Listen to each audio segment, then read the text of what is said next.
On m'a fait passer pour un influenceur de Dubaï hyper superficiel qui s'est fait refaire 4 fois. Alors 4 fois, il y a quoi dedans dans l'opération? Et on l'a pas dit. La circoncision. Non. Et tu t'es fait circoncire? Bien sûr. À quel âge? Quand j'avais 8 ans, parce qu'on m'a demandé combien j'en ai fait. Et les amygdales, ça on l'a pas dit. Donc on m'a fait passer pour un mec qui s'est fait refaire 4 fois. Pourquoi tu t'es fait circoncire à 8 ans? Bah parce que c'est pour des questions de gêne et mes parents voulaient le faire. Et donc ouais. Donc je l'ai fait. À 8 ans, ça a dû avoir... Voilà, non mais du coup quand on m'a posé les questions, j'ai dit les noms d'opérations. Pour l'hygiène? Non mais sérieux? Il n'y avait pas de salle de bain chez tes parents quand tu étais petit ou quoi?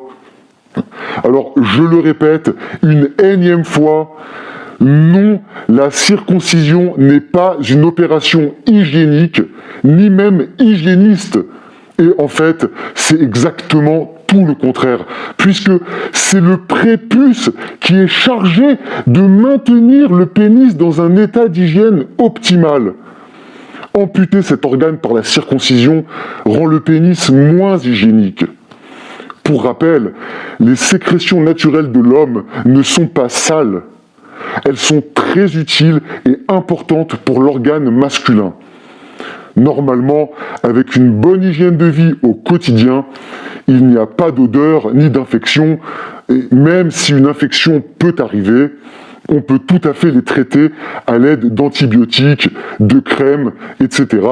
C'est-à-dire grâce à des traitements beaucoup plus doux et moins invasifs que la circoncision.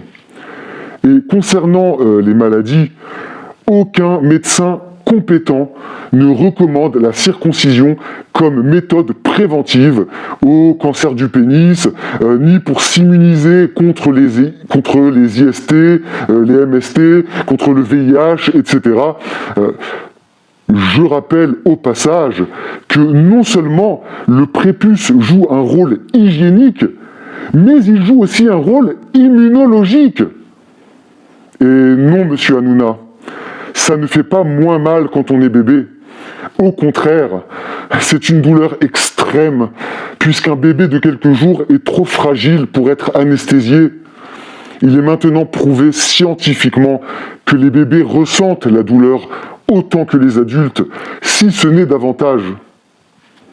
En tout cas, mon cher Robin, ton témoignage a au moins le mérite de soulever la question du consentement libre et éclairé à la circoncision, aux diverses mutilations sexuelles et autres interventions chirurgicales à des fins non thérapeutiques, infligées par les adultes aux personnes mineures, qui, elles aussi, devraient pouvoir jouir de leur droit à l'intégrité physique.